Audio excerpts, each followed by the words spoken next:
Buenas tardes. Para mí un placer hoy daros la bienvenida a esta nueva entrega de estas charlas de la SEPLE, que me imagino que bueno, que soy ya asistente asiduo y que no es otra. Con estas charlas, pues tratamos de mantener nuestro objetivo, de trabajar en nuestro objetivo de divulgar todo aquello relacionado con el procesamiento del lenguaje natural y sobre todo también con una intención doble, ¿no? No solamente divulgar los avances científicos que se realizan más en la parte, en la academia, en la universidad o incluso en la parte científica de la industria, sino también avances industriales y la perspectiva de la industria, ¿no? Y trabajar, el otro día hablaba con Jorge, ahora lo presentaré, ¿no? De ese siempre objetivo de tratar de que la universidad y la empresa colaboren, trabajen, a pesar de sus tiempos distintos, de su perspectiva de vida, podríamos decir, diferentes, ¿no? Pero siempre está al menos esa intención de unir esos dos mundos tan diferentes, pero yo creo que se necesitan mutuamente, incluso en aquellas ocasiones y personas que lo desconocen. Bien, sin más introducción, ¿no? Hoy nos acompaña Jorge Rico de la empresa Sigma Cognition, ¿no? Que va a hablar de un tema, la anonimización, que la podemos relacionar con otros temas, ¿no? Como la privacidad, que ahora están son de sumo interés. No solamente porque va a ser una obligación legal, ¿no? Sino también por el respeto que nos merecen los ciudadanos. Es decir, desde la ingeniería informática, sobre todo, a veces no nos hemos preocupado, ¿no? De las implicaciones que puedan tener eh, nuestras creaciones, por así llamarlo, nuestros programas informáticos, pero desde que la irrupción de la inteligencia artificial, pues vemos que ya nuestros sistemas, ya nuestras creaciones, nuestros productos de ingeniería ya sí pueden afectar la vida de las personas, ya sea por el simple hecho de develar datos públicos, ya sea porque alguna de sus decisiones pues realmente afecte a cualquier ámbito de una persona. No tiene que ser vital, sino puede ser a nivel político, a nivel económico, a nivel social, ¿no? Entonces es un tema que cada vez dentro del procesamiento del lenguaje natural pues tenemos que prestar más atención, como puede ser la anonimización de los datos, el respeto a la privacidad y todo esto también relacionado con la seguridad y la robustez. Pero bueno, yo no soy la persona que tiene que hablar de esto, sino para eso hemos invitado a Jorge, que espero que nos hable sobre estos temas y seguro con una experiencia a nivel de campo, de trabajarlo todos los días, de trabajarlo con problemas reales, que son los que resuelven la empresa. Y bueno, y queremos pues eso, aprender y empaparnos de lo que él sabe. Pues Jorge, muchas gracias y cuando tú quieras, la palabra es tuya. Vale. Bueno, muchas gracias a ti por esta presentación y a la asociación por invitarme a este ciclo de charlas, ¿no? Tan interesante. Gracias por permitirnos dar a conocer nuestra empresa y los proyectos que llevamos a cabo. Voy a compartir la presentación.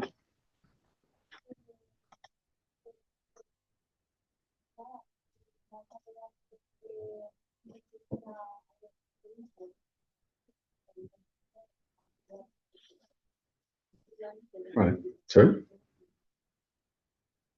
Sí. Vale. Bueno, pues brevemente, muy brevemente, para los que no nos conozcan, pues Sigma es una empresa de inteligencia artificial con más de 15 años de experiencia en el sector de la tecnología, que tiene sedes actualmente en Madrid, Miami y Londres. Nuestra actividad principal, desde el principio, gira en torno a los datos, ¿vale? Anotamos datos en múltiples modalidades, en cientos de idiomas, con un equipo de anotadores internos y externos enorme en varios países. Gente que trabaja en remoto, gente que trabaja en nuestras oficinas en Madrid y Londres. Y también entrenamos modelos de inteligencia artificial a partir de esos datos. Y últimamente estamos virando, nos estamos moviendo al tema de la evaluación de los modelos, ¿vale? Cada día se implantan más modelos de inteligencia artificial y, como todo el mundo sabe, pues estos modelos tienen problemas no solo de calidad por las alucinaciones, sino también de sesgos, toxicidades, varios problemas que intentamos, digamos, evaluar para garantizar a las empresas o instituciones que despliegan estos modelos que lo hacen con seguridad. También desarrollamos soluciones a medida, digamos, para nuestros clientes a partir de esos modelos, a partir de esos datos que entrenamos. Y uno de los soluciones, digamos, que hemos desarrollado en los últimos años, ¿no? Es el proyecto, digamos, Agenda, ¿vale? Agenda es un proyecto financiado por la Secretaría de Estado de Digitalización e Inteligencia Artificial, entre los fondos europeos Next Generation, que tiene como objetivo, pues, la creación de una herramienta de anonimización que se pueda integrar con los espacios de datos.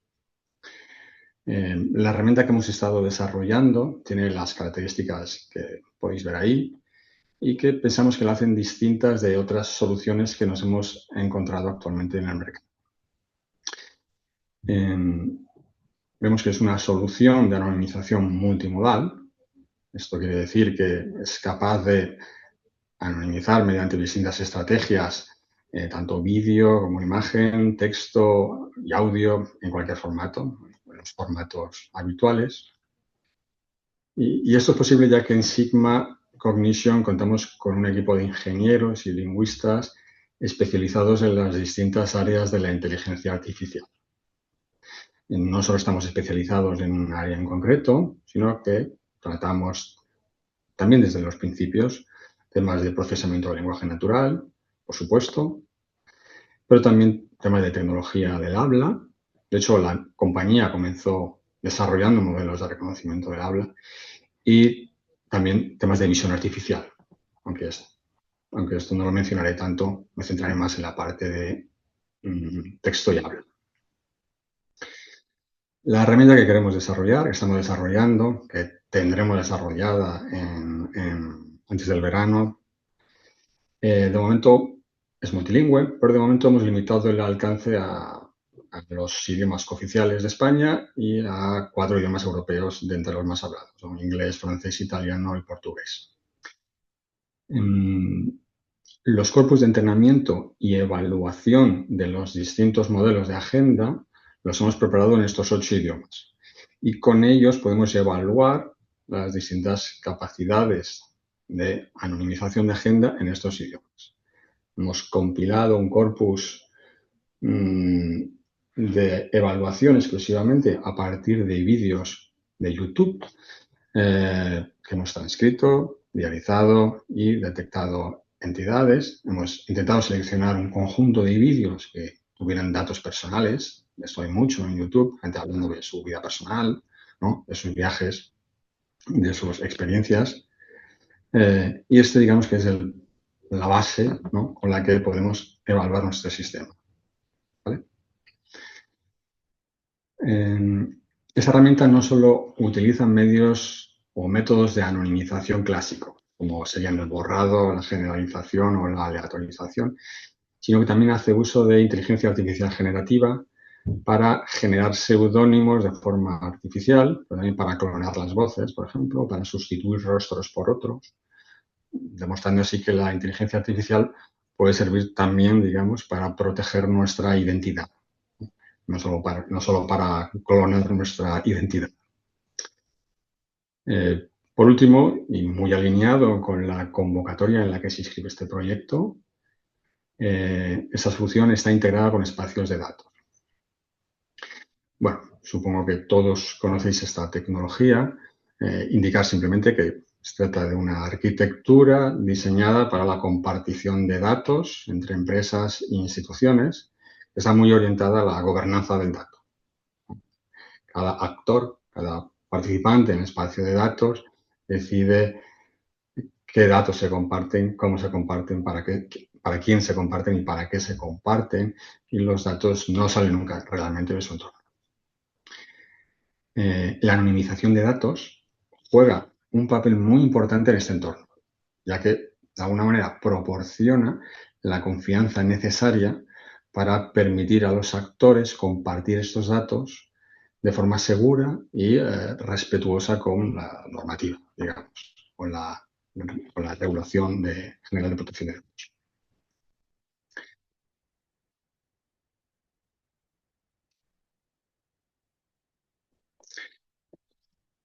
Bueno, esta confianza de la que hablaba se genera, entre otras cosas, mediante la reducción de un riesgo, ¿no? El riesgo de identificar a las personas, que es el objetivo de la anonimización general y de este proyecto en particular. El objetivo es reducir el riesgo de identificación de personas. Hablamos explícitamente de reducir y no de eliminar, ya que, como se sugiere en esta presentación, y incidiré más adelante, la anonimización nunca es absoluta. Y esta es una limitación importante, que me gusta siempre subrayar. Nunca se puede anonimizar del todo o nunca se puede tener la seguridad de que un documento ha sido anonimizado del todo. Hay elementos en los textos y en el habla y en las imágenes que no son fáciles de detectar ni de ocultar, o por lo menos de forma automática.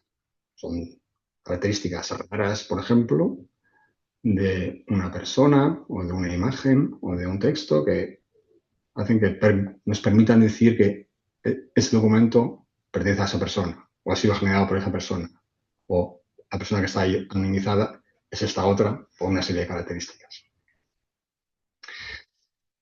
Esto, teniendo en cuenta que la publicación de datos personales puede ser un problema crítico, ¿no?, en muchas organizaciones, pues hace que la anonimización en muchos casos requiera un uso de la supervisión humana, ¿vale?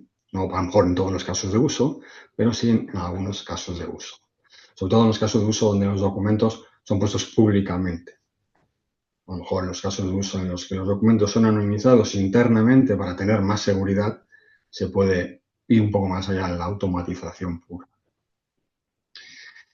Luego, por otro lado, hay casos en los que la anonimización no es posible de ninguna de las maneras, ¿no? Porque si la aplicásemos, lo que haríamos sería destruir la utilidad de esos documentos, ¿vale? Pondré luego un ejemplo. Por ejemplo, pensemos en un currículum, ¿vale? O en una colección de currículums. Podemos borrar el nombre, el email, la foto, etcétera, todo lo que queramos, todo lo que identifique a esa persona. Podemos desidentificar ese documento, si queremos ser más precisos. Ahora bien, las titulaciones de una persona, las universidades en las que ha estudiado y sus anteriores puestos de trabajo, toda esta información en conjunto permite, en muchos casos, en la mayoría, identificar a esa persona. Pero esto no lo podemos borrar, obviamente, porque si lo hiciésemos, convendréis conmigo que el currículum pues, no serviría para gran cosa. En estos casos, entonces, el reto consiste en encontrar un equilibrio entre lo que sería la privacidad y la utilidad, ¿vale? Este es el reto, el desafío principal de cualquier sistema de anonimización. Encontrar ese punto en el que se garantiza la privacidad de las personas y el documento todavía sigue teniendo valor. Sigue valiendo para aquello para lo que se pensó. ¿De acuerdo? Veremos más ejemplos a lo largo de esta presentación.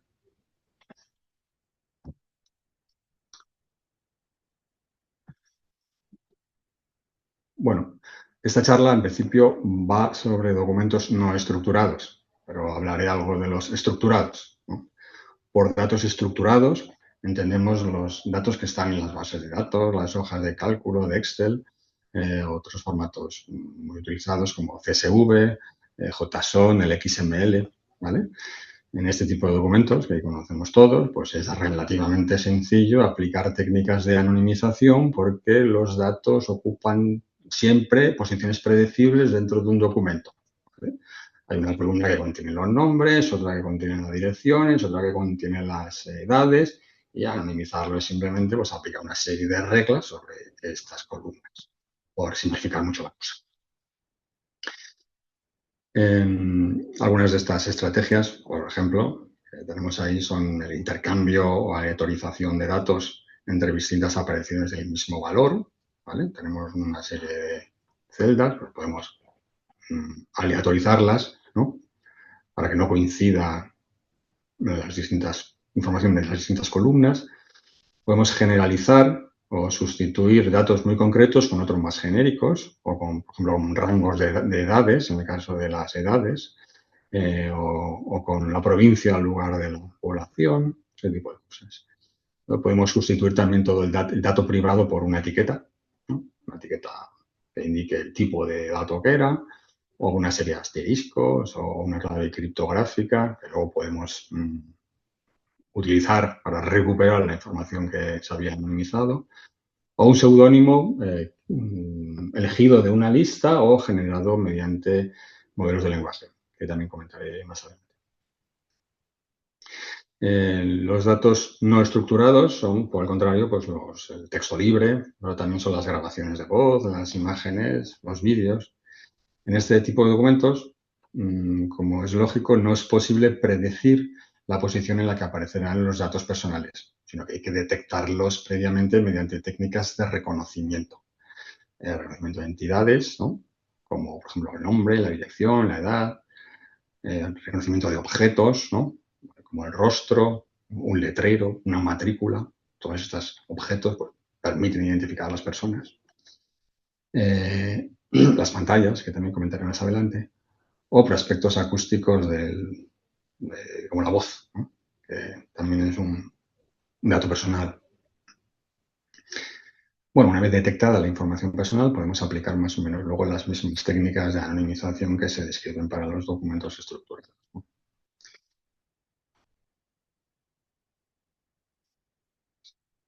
El reto, por tanto, es encontrar un equilibrio entre la utilidad y la privacidad, el reto general, y con los documentos no estructurados se añaden todas las dificultades derivadas de las tecnologías de reconocimiento. A lo largo del desarrollo del proyecto Agenda, pues nos hemos encontrado con esas dificultades y eso básicamente es lo que quería compartir con vosotros en esta charla y contar un poco de detalle, ¿no?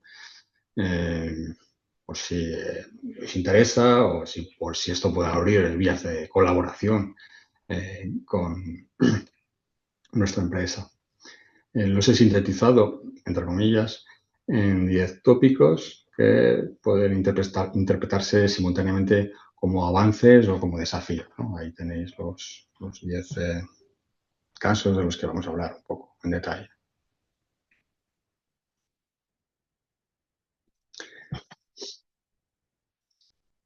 Bueno, el primero de ellos tiene que ver con la vieja cuestión, si puede ser viejo algo que tiene 5 años como mucho, de si usar modelos grandes, pequeños o medianos para las tareas de reconocimiento.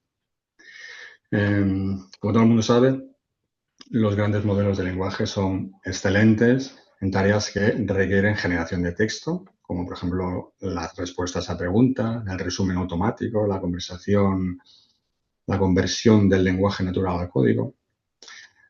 Ahora bien, en tareas que implican clasificación o etiquetado de texto, como por ejemplo reconocimiento de entidades, que necesitamos como paso previo para la anonimización, los LLM suelen tener niveles de acierto inferiores a modelos más pequeños basados en aprendizaje supervisado, como por ejemplo los modelos que podemos entrenar mediante ajuste fino a partir de modelos tipo B, ¿no? Por poner un caso. Aunque esta tecnología, los LLM, evoluciona tan rápido que probablemente esta afirmación que acabo de hacer quede obsoleta en breve, si no lo está ya.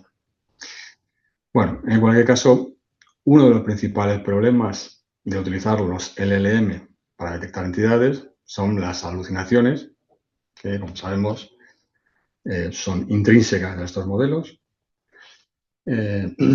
Cuando le proponemos a un LLM una tarea de clasificación o etiquetado, lo habréis comprobado, muchas de las veces no devuelven la etiqueta o solo la etiqueta, sino que la respuesta incluye el razonamiento llevado a cabo para obtener la respuesta o la respuesta traducida a un idioma extraño o codificado en un lenguaje de programación o cualquier otro artefacto inesperado.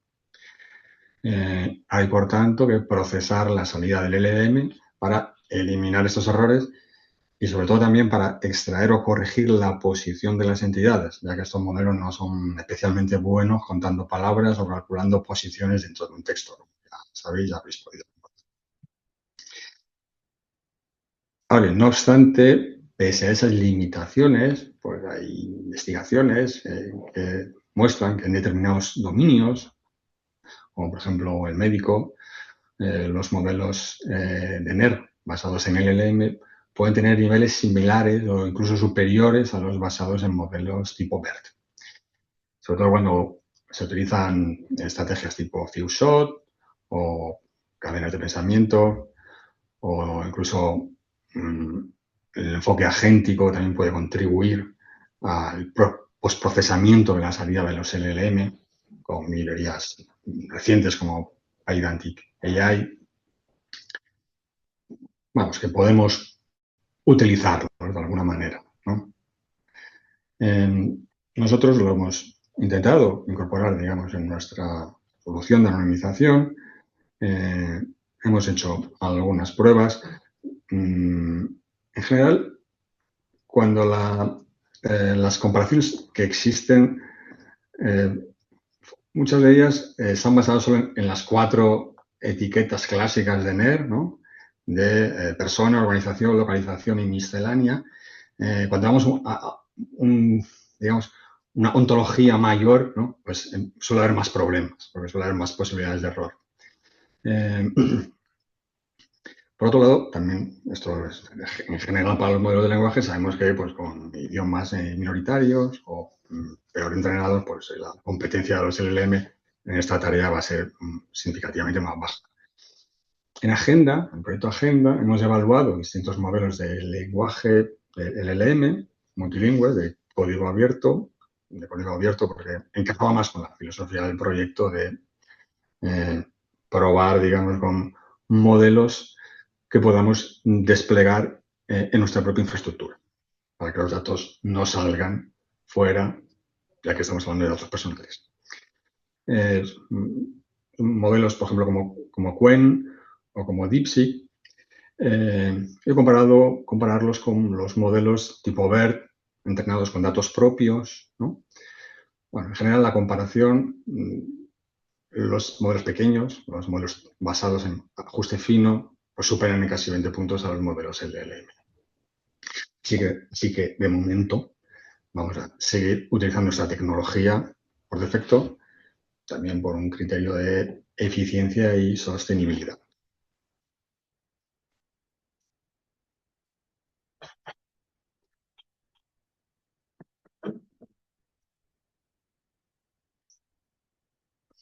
Bueno, los modelos monolingües basados en BERT, que acabo de comentar, ahora bien, tienen un problema, y es que independientemente de si funcionan mejor o peor o son más eficientes, tienen el inconveniente importante de que necesitan ser entrenados con datos anotados y de calidad. Como podéis imaginar, los repositorios públicos con datos personales reales, de personas reales, son recursos escasos. Y también es complicado conseguirlos en el mercado. Y tampoco los hay en todos los idiomas. Para superar esta situación, de que no hay datos, pues en Sigma hemos recurrido en el pasado, recientemente, a generar estos datos nosotros mismos, montando un proyecto de colección de datos, para entendernos. En ese tipo de proyectos, pues pedimos a una serie de anotadores que generen mensajes cortos, tipo SMS o mensajes de correo electrónico ficticios, ¿no? Con datos personales también ficticios, y a partir de un escenario definido por nuestro equipo de lingüistas, hasta unos 100 escenarios prácticamente. En distintos dominios, por viaje, banca, seguros, tecnología, salud, etcétera, ¿no? Y en varios idiomas. por ejemplo, un tipo de escenario, pues reservar una habitación del hotel, reclamar una póliza de seguro, cancelar la suscripción, cancelar una cita médica. ¿Vale? Le pedimos al anotador que escriba un texto breve, con datos inventados, ¿no? Y con información inventada o buscada de sitios diversos. Los datos así producidos no son 100% reales, no sé, pero son suficientemente naturales para, una vez anotados, entrenar modelos robustos o para evaluar modelos de terceros. Cuando no existe la posibilidad de generar los datos natural o no es viable económicamente y no los conseguimos ni en el mercado ni en repositorios públicos, pues podemos recurrir a la aumentación de datos. Por ejemplo, la traducción automática, la retrotraducción, la sustitución de términos por sinónimos con modelos de IA generativa o cualquier otro procedimiento. No obstante, estos procedimientos plantean una serie de limitaciones. En primer lugar, los traductores tienden a respetar la información privada. Esto es evidente. No traducen los nombres propios, vamos. Por lo que necesitamos procedimientos adicionales para localizar esas entidades de una forma coherente con el idioma de destino. ¿Vale? Los nombres no los traduce, ni las direcciones, ni los países, ni los teléfonos. Pero nosotros sí que queremos que esos nombres, direcciones y teléfonos tengan una coherencia, ¿no?, con el idioma de destino. Por otro lado, hay que tener en cuenta que la traducción también puede alterar o desplazar o incluso eliminar las entidades con información personal. ¿Vale? Esto es especialmente crítico en lenguas que tienen diversidad lingüística sintáctica morfológica. Estamos hablando de traducir cosas anotadas, ¿vale? No simplemente traducir. Con lo cual, las etiquetas luego tienen que estar en posiciones coherentes, ¿no? Esto es una dificultad con la que nos hemos encontrado. Hay también maneras de procedimientos para automatizar un poco y limpiar el llamado ruido sintético, o filtrando lo que serían los resultados menos fiables. Pero en general, nuestra experiencia es que estos procedimientos requieren una supervisión y una corrección humana para intentar, pues, evitar entrenar el modelo con esos sesgos, ¿no? Cuando hemos hecho esto, vale, hemos hecho la traducción automática, ¿no?, con modelos de traducción neuronales en el estado del arte, los hemos naturalizado con Qwen, pidiéndole que nos pusiera, digamos, entidades similares con el contexto, bla, bla, bla. Pero luego hay que revisar una cantidad de textos para ver si efectivamente esto va a ser una constante, digamos, en los distintos flujos de trabajo que estamos implementando en este proyecto.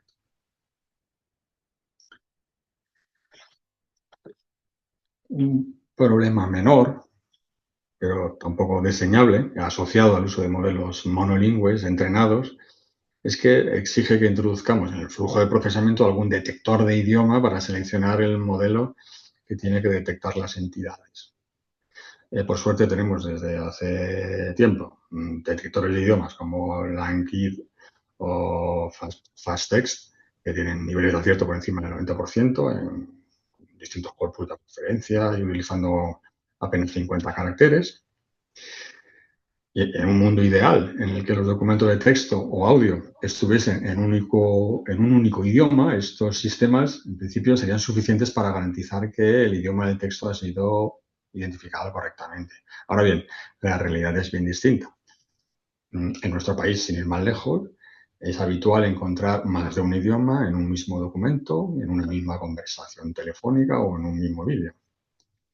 Esto nos obliga a segmentar de forma automática el texto producido o reconocido en oraciones o frases o fragmentos más pequeños que a veces no van a tener ni siquiera 50 caracteres, lo cual reduce la fiabilidad de las decisiones que toma el detector de idioma.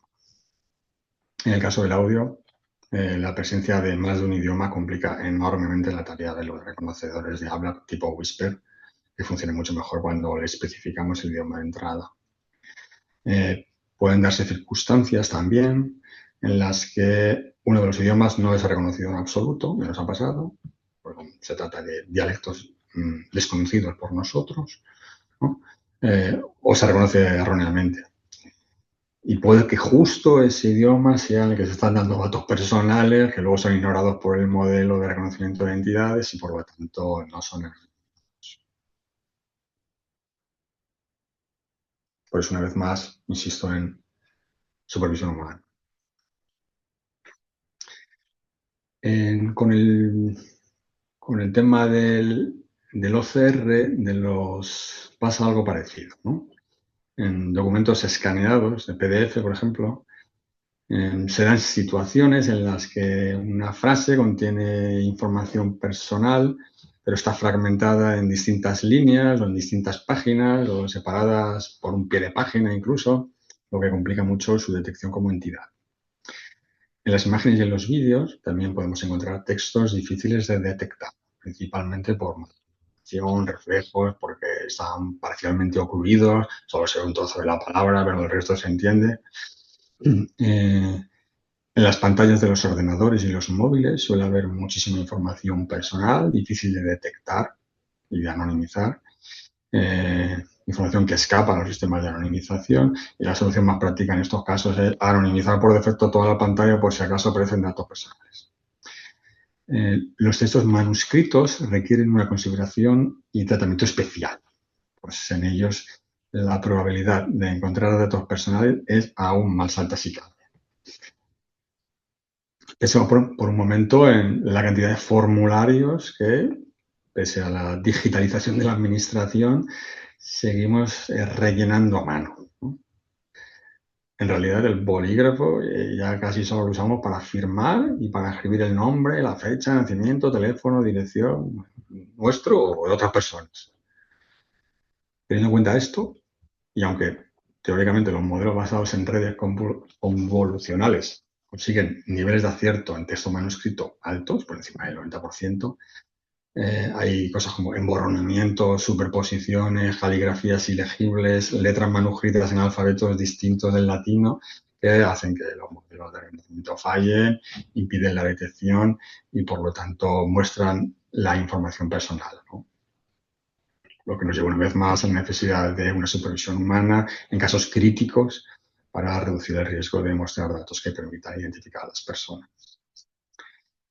Recientemente se están probando las capacidades de los LLM y VLM, los modelos de lenguaje visual, para detectar texto. Hay varios estudios comparativos que analizan las capacidades para convertir imágenes en texto estructurado. Cogen una imagen y directamente te la convierten en un JSON. Y en estas competiciones pues, suele destacar Qwen como la mejor opción para la detección del texto, combinados así con modelos de detección visual. El modelo de detección visual identifica el área donde probablemente hay texto y luego el M o el OCR pues, lo transcribe.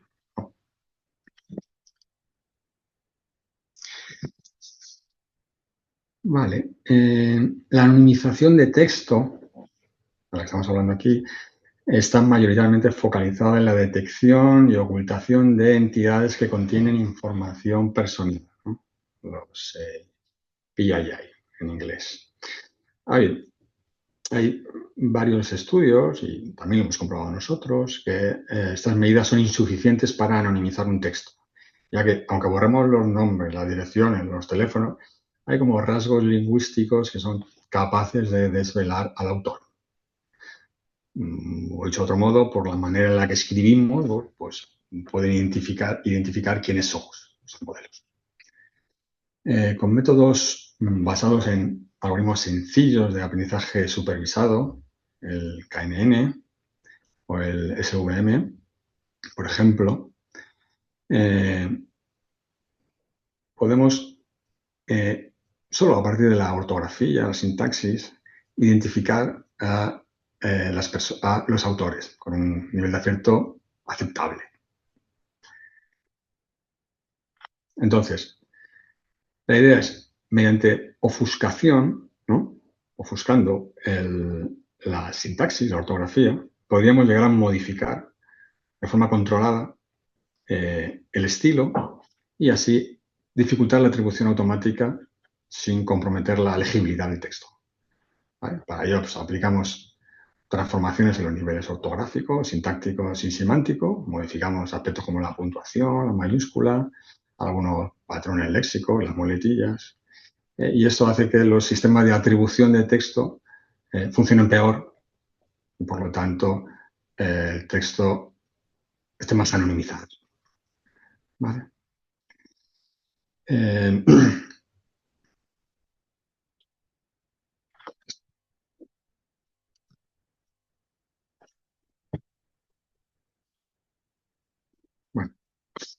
Bueno, ya hemos comentado que las entidades no solo aparecen en el texto o en la imagen, también las personas que hablan en los audios o en los vídeos están dando datos personales todo el rato que hay que anonimizar, introduciendo pitidos, silenciando el audio, o sea.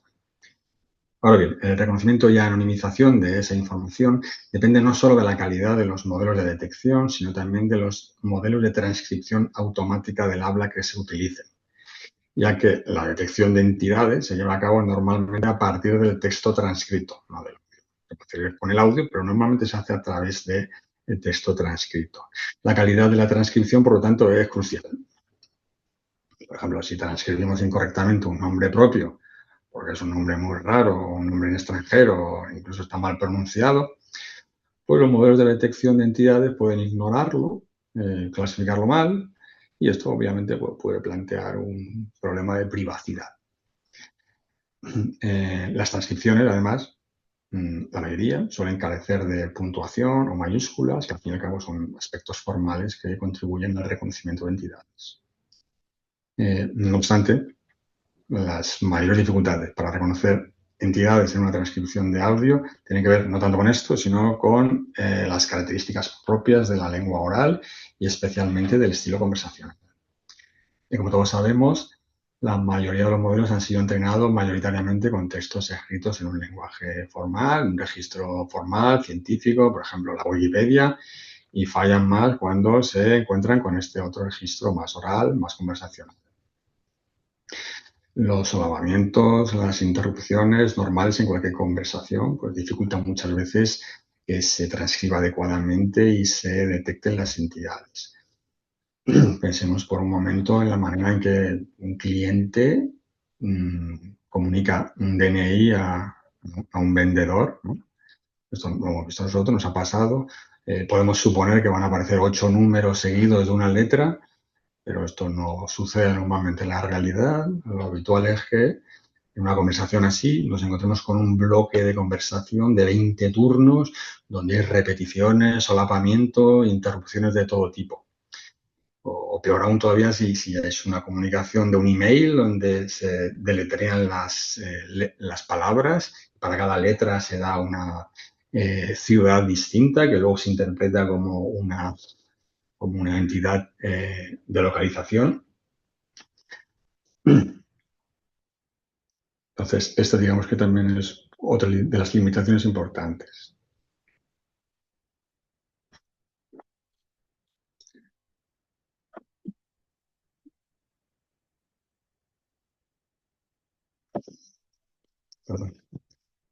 Ahora bien, no solo el contenido hablado en un audio puede contener información personal. He dicho al principio, la voz en sí se considera un dato personal según la GDPR. La voz en realidad es una enorme fuente de información. A partir de los rasgos paralingüísticos, como el timbre, el tono, el volumen, el ritmo, podemos desarrollar modelos que predicen la edad, el sexo, el acento, la emoción, incluso patologías de la voz de los hablantes, perdón, otras enfermedades o la identidad misma del hablante. Con una pequeña muestra de voz, como la que dejamos todos los días en un servicio de atención telefónica, se nos puede identificar y se nos pueden extraer una serie de características. A lo mejor no hemos dado consentimiento para ello, por lo cual el asunto de la anonimización de voz es muy relevante. Como toda anonimización, hay que encontrar un equilibrio entre lo que sería la utilidad y la privacidad. La utilidad, en este caso, se mide según la inteligibilidad. Dicho de otro modo, la voz anonimizada debe ser entendible. Bien, sería muy fácil anonimizar, pues creando un ruido terrible, no se oye nada y ya está anonimizado. Vale, pero el documento tiene que ser útil. Por lo tanto, hay que preservar la inteligibilidad medida como niveles de word error rate. Entre las soluciones de anonimización que tenemos ahora mismo disponibles en el mercado y en libre acceso, pues hay sistemas de transformación de voz que se centran en modificar los rasgos como la emoción, el acento o la identidad. Sistemas de conversión de voz, que básicamente pues, lo que hacen es modificar la voz de un locutor con la de otro, en el clonado, por ejemplo, y sistemas basados en la supresión de características del locutor. Estos lo que hacen es suprimir únicamente determinados atributos relacionados con la identidad del hablante, como el sexo, la edad o el acento. Y lo hacen mediante técnicas, digamos, de aprendizaje adversarial. Tienes una voz, la voz está anonimizada, pero está anonimizado solo el sexo. A partir de esa voz ya no se puede inferir si es un hombre o una mujer. O a partir de esa voz no se puede inferir si es una persona de Andalucía o de Cataluña. Pero la voz sigue teniendo la misma utilidad, sigue teniendo la misma inteligibilidad y naturalidad. En los últimos años, pues, los modelos generativos han supuesto un salto en la calidad y la anonimización de los audios. Los audios anonimizados son más inteligibles, ¿no? El contenido se entiende mucho mejor, tienen mayor precisión, pero aún así sigue habiendo problemas en algunos escenarios. La mayoría de los marcos de evaluación, de las pruebas que se hacen, contemplan solo un escenario ideal en el que solo hay una única persona hablando, ¿no? Pero la anonimización en audios con varios locutores hablando en varios idiomas, solapándose, interrumpiéndose, pues sigue siendo complicado, sigue siendo un desafío para esta tecnología. En Sigma conocemos bien este caso de uso, ¿no? Hemos trabajado en proyectos donde teníamos este tipo de grabaciones, si había varias personas hablando en distintos idiomas, ¿no? Por el canal telefónico, interrumpiéndose todo el rato, y a la hora de anonimizarlo, la complejidad es establecer dónde empieza la voz de uno, acaba la de otro, y al final se terminan tomando decisiones un poco salomónicas, se anonimiza todo con la misma voz y se acabó.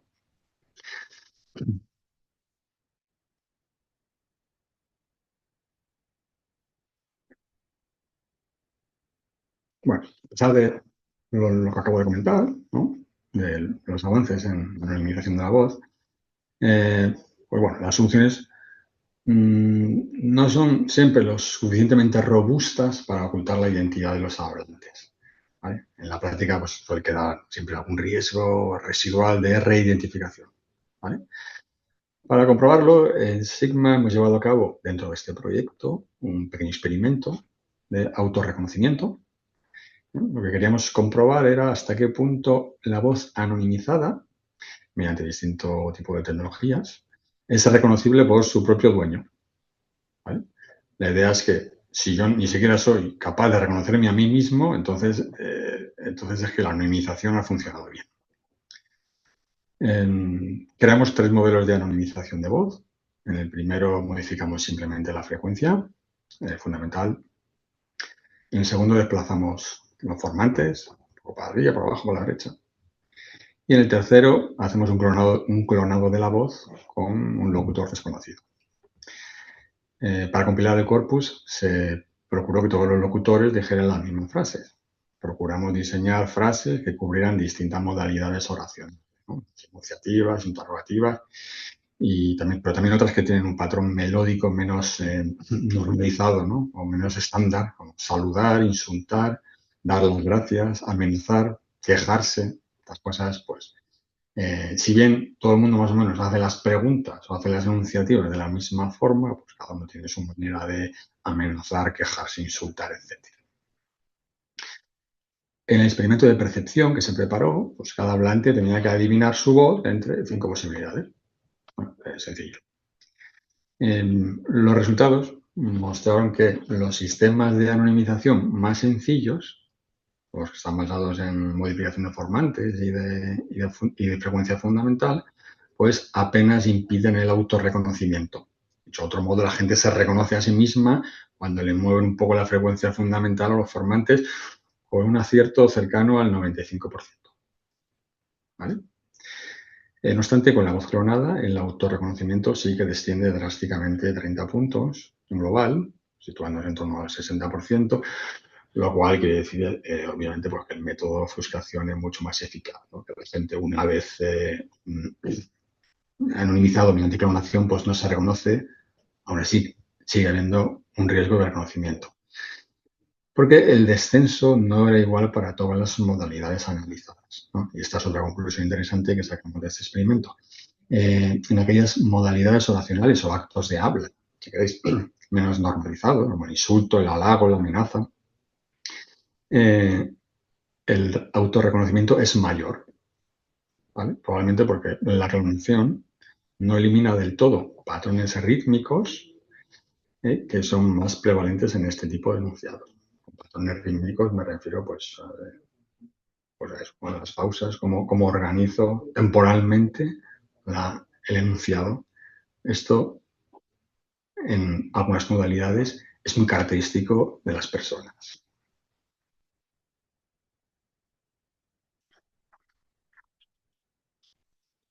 Bueno, la IA generativa. Los LLM han demostrado ser una herramienta altamente eficaz para una gran variedad de tareas, como estamos viendo todos los días. La pregunta que surge entonces es, ¿por qué no los usamos también para la anonimización? Veamos. La arquitectura típica de un sistema de anonimización, como hemos visto, tiene dos fases. Primero, detectamos los datos personales y luego los sustituimos. Hay sistemas que combinan las dos fases en una sola mediante los llamados modelos sequence-to-sequence, que han sido preentrenados específicamente para esta tarea. Esta es una opción muy escalable y fácil de implementar. No hace falta prácticamente nada, solo hay que darle un prompt al correr, aunque su rendimiento pues, es bastante inferior a otros sistemas más complejos como los que estamos describiendo. Para la detección, ya vimos que podemos usar el LM, ajuste fino de modelos, expresiones regulares, en fin, distintas tecnologías.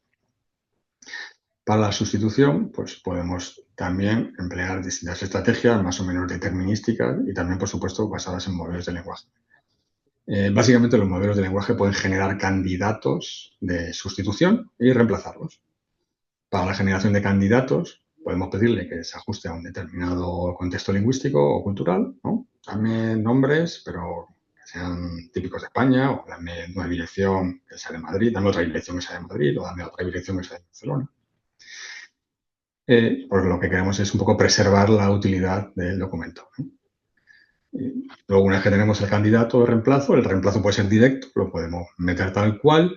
Esto suele dar problemas contextuales, ¿no? Sobre todo lengua con morfología rica, o puede ser guiado mediante los LLM. ¿no? Insertamos, digamos, el reemplazo mediante el LLM y modificamos el contexto para que encaje mejor. Para la calidad, la naturalidad, pero bueno, tampoco está libre de problemas porque ya sabemos que hereda, digamos, todos los problemas del LM en cuanto a alucinaciones. Seguimos encontrando problemas en cierto tipo de datos, por ejemplo, los datos numéricos, los teléfonos, los DNI, ¿no? En esta tarea pues, no son especialmente buenos creando DNI nuevos, los LLM. Tampoco tiene sentido hacerlo con el LLM, es más económico, sostenible y todo hacerlo con procedimientos determinísticos. Y como siempre, pues esto no funciona igual de bien en todos los idiomas, ¿no? En la práctica, lo que tiene más sentido a día de hoy a nosotros es un enfoque híbrido, ¿no? Que es justo lo que estamos implementando en el proyecto Agenda. Por no hablar claramente de un modelo neurosimbólico, si queréis, que combine lo mejor de ambos mundos.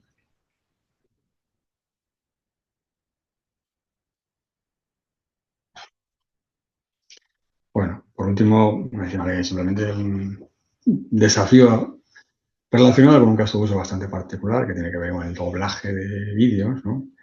Aquí pues, queremos incorporar la tecnología de doblaje y sincronización de labios al tema de la anonimización. aplicarlo a la anonimización para sustituir, digamos, un audio con un audio anonimizado, pues tenemos que sincronizar los labios. Esto genera problemas normalmente. Hay soluciones comerciales que funcionan bastante bien, pero siguen teniendo problemas de alineamiento que intentamos solventar con ajustes finos, temporales, para preservar un poco el ritmo y la entonación.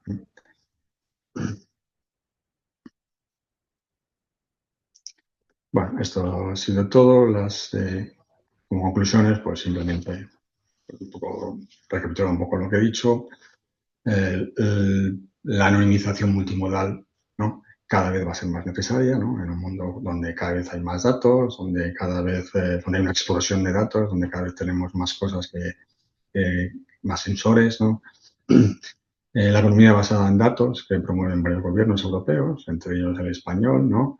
Pues necesitan que se compartan datos y necesitan que los datos se compartan de manera fiable y segura. Los métodos basados en IA generativa van a convivir con enfoques más tradicionales, ¿no? Como los que he comentado, ¿no?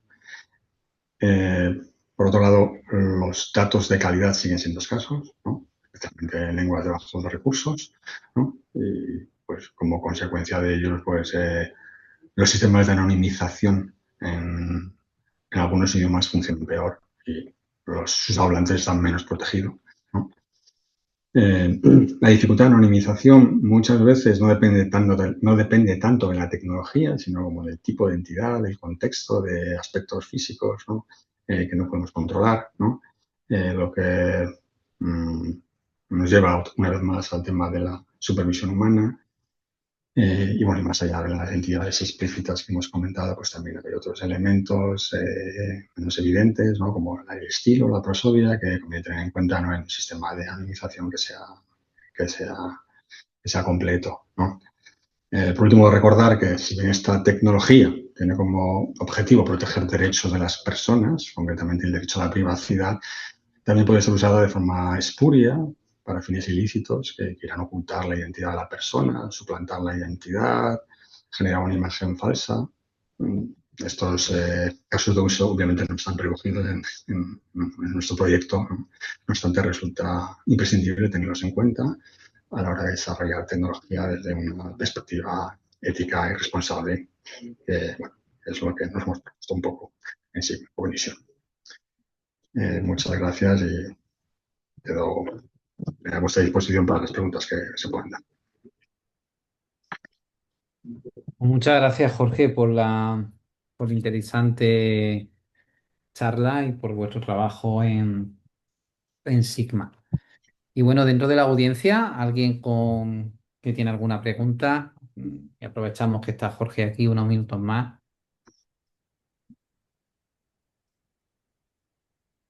Si pudierais levantar la mano o poder activar o indicarlo por el chat también.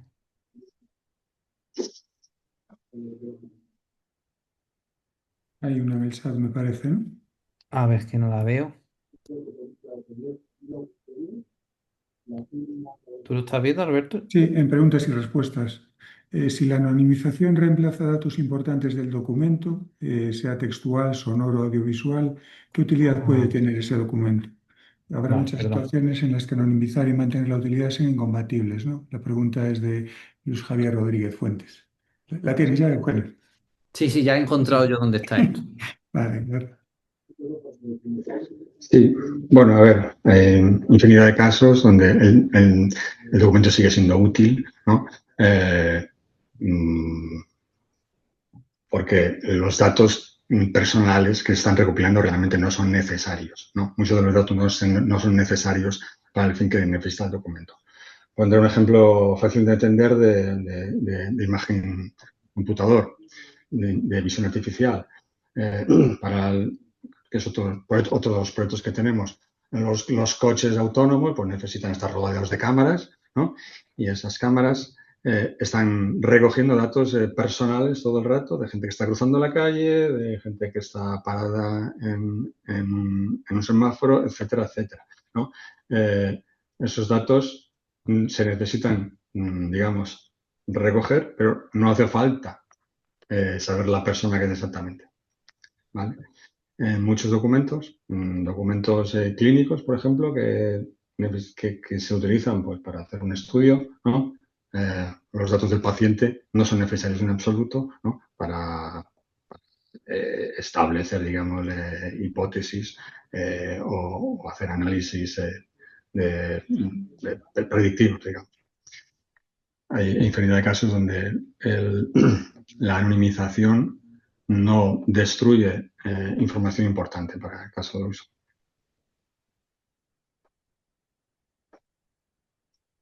Bien. ¿Alguna pregunta más?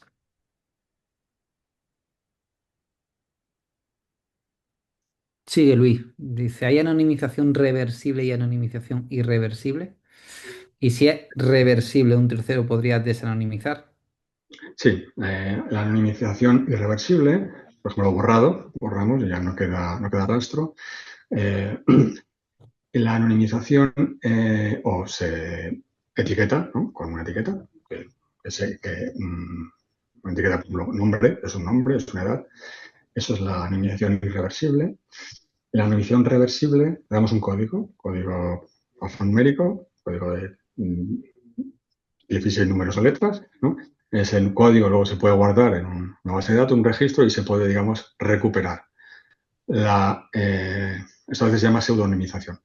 Eh, la irreversible, pues tiene que contar con un sistema, digamos, de ciberseguridad, digamos, nunca se tenga acceso, digamos, a esa base de datos donde están las claves y sus sustituciones. Pero sí, hay anonimización irreversible y tiene muchísimos casos de uso. Bien. Ana Valiente se anima y nos dice, ¿habéis observado casos en los que los sistemas de anonimización fallen, especialmente en contextos pues, que haya negación, corrección o reformulación conversacional?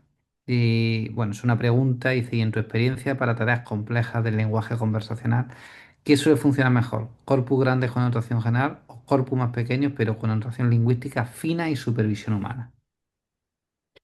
No he entendido bien la pregunta. La primera pregunta, si la puede. Sí.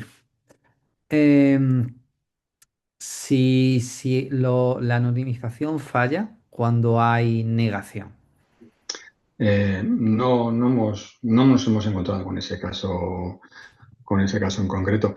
La anonimización falla o la detección de las entidades falla cuando el texto, ¿no?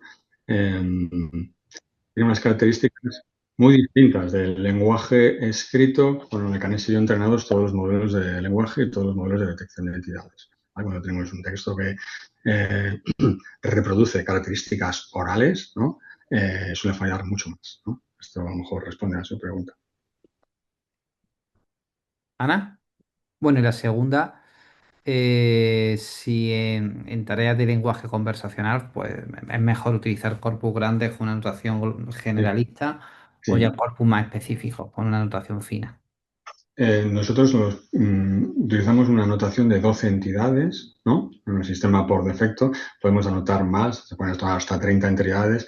Hemos hecho, digamos, corpus con 30 entidades, pero normalmente hacemos una anotación no tan profunda, es decir, anotamos solo entidades, no anotamos las relaciones entre las entidades, porque muchas veces lo que se quiere es volumen, ¿vale? Los sistemas de aprendizaje automático, ¿no? Requieren volumen más que un pequeño corpus anotado, digamos, con muchísimo detalle.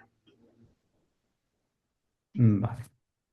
Y bueno, si no hay más preguntas, yo sí quisiera hacer una, Jorge. Bien. Esto más que una pregunta técnica puede ser más una pregunta legal, ¿no? Porque últimamente yo como investigador en PLN casi me enfrento ya más a problemas legales que a problemas técnicos. No sé si eso es bueno o es malo. Sí. Eh, pero a nosotros nos ha surgido a veces, cuando estamos hablando de anonimización, es decir, cuándo anonimizar y cuándo no. Por ejemplo, yo quiero quiero trabajar con documentos de código legislativo. Pongamos el BOE, pongamos el boletín oficial de una provincia. Bien, ahí aparecen nombres propios. Incluso si estamos hablando del boletín oficial de una provincia, pongamos, yo soy de Jaén, del boletín oficial de la provincia de Jaén, pues me imagino que sabes que cuando hay una multa y no se paga, cuando hay un embargo, cuando hay todo eso se publica en los boletines oficiales. Entonces, si yo trabajo con ese tipo de documentos, ¿debo anonimizar esos datos o, dado que estoy trabajando con boletines públicos, cuyo fin es publicar y dar publicidad a determinadas cuestiones, ¿no? Si ahí no se debe anonimizar. Depende un poco del contrato que tengas tú, de- del contrato que tengas tú con el organismo que te cede esos documentos.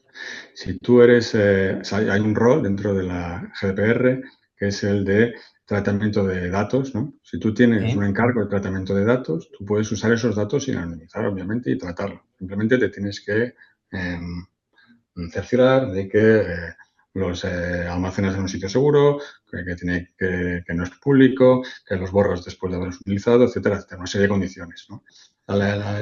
Utilizar datos no anonimizados no es ilegal, digámoslo claramente, ¿vale? La anonimización lo que hace es te da una seguridad mayor, en el sentido. Yo trabajo imagínate, tengo aquí ahora mismo documentos sin anonimizar de un cliente, los tengo legalmente, los puedo utilizar, pero si me hackean mi sistema y me los roban, ¿vale? Tengo un problema, ¿vale?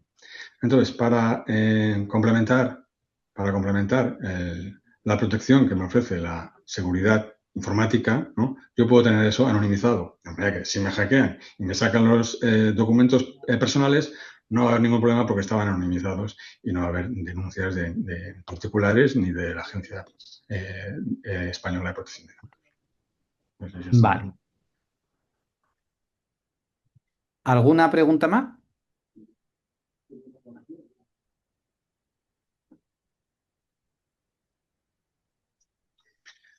Pues nada, yo si no hay más preguntas, simplemente eh, recordar todo esto, que toda esta información que he contado la tenemos en nuestra página web, Sigma Cognition, podéis buscarnos, Proyecto Agenda, y ahí tenéis todos los documentos que hemos utilizado, digamos, para hacer este proyecto. Bien, pues yo, sin ir más preguntas, yo vuelvo a agradecer a Jorge. Primeramente su disponibilidad, eh, su, eh, su conocimiento sobre la temática y bueno, y su predisposición a contestar todas nuestras preguntas, ¿no? Es una gozada, ¿no?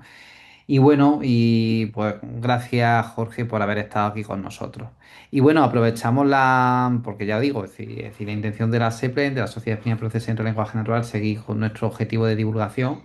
Entonces, la siguiente charla, como ya la estamos anunciando, el 25 de junio, donde Laura Alonso Alemani, desde Argentina, pues nos va a hablar de abordar la persuasión desde el PLN, o mejor, hacemos otra cosa, ¿no?